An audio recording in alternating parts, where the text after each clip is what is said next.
Muna natin yung kay Senador Jinggoy. Meron ho bang Kaya mga... ako sinasabi na baka hindi alam, kailangan ipaalam natin sa mamamayan kung ano ang dinanas na pressure? Ano pressure ni Senador Jinggoy hanggang sa umabot nga siya sa ganyang kalagayan. Ganun ho ba? Kasi hindi naman nagsasalita si Senador Jinggoy. Talagang halos minuto, oras-oras, kinakausap siya na kumalas siya doon sa 13.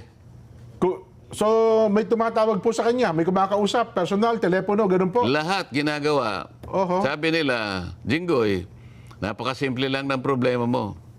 Okay. Wala ka ng kaso basta kumalas ka lang dyan sa 13.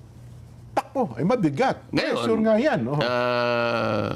Nakita mo naman, ginagawa nila lahat. Ang magagawa nila, Oho. magpe-press con sila kung anong nilalabas sa social media.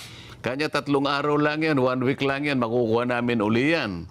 Opo. Di ba? Oho. Hindi lamang siya pinapressure. Maski si Senator Joel, ganun din. Nako. Ako naman kasi, hindi na nila ako ma-pressure siguro.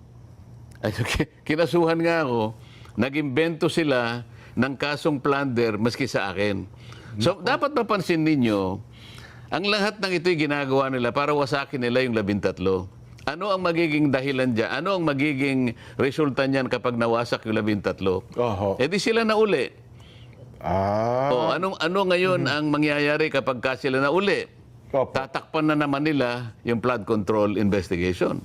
Nako, na blue ribbon. Doon lang tayo napupunta rito eh. Oho. Doon lang tayo napupunta rito. So, ang lunduban ng lahat ng ito, Sen, ano? Usapin ng flood control kasi mukhang natatakot silang may mabulgar o mabuyangyang sa likod nitong flood control issue na ito, flood control scandal. Hindi mo pa ba nakikita? Parang doon nga po ang punteriya. Pero teka lang, bakit? Ayaw nila na magpatuloy yun. Oho. Ang isang pinakamabuting paraan para sa ganon ay hindi na matuloy yun, kinakailangan sila ang mayorya. Maagaw sa inyo. Ngayon, nagsisimula pa lang kami, di ba? Organization pa lang. Opo. Papunta pa lang kami. Palagay ko sa Lunes, baka mag-announce na si SP Alan. Opo.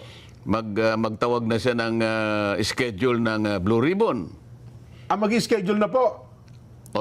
Baka Lunes mag-schedule siya. Ayan, naku. Kasi alam mo, kinakailangan niya mag-schedule kasi hindi naman kagad nagagawa yun dahil sa kinakailangan naming masatisfy yung notice. 3 araw ang notice kasi, Jen. Tama po. Bago makapagpatawag. So, alimbawa, gusto niyang magpatawag ng Huwebes o ng Biyernes. Monday pa lang. Monday, ilabas na yung mga notices. Kung At sino-sino. pagkatapos, ino-notify lahat yung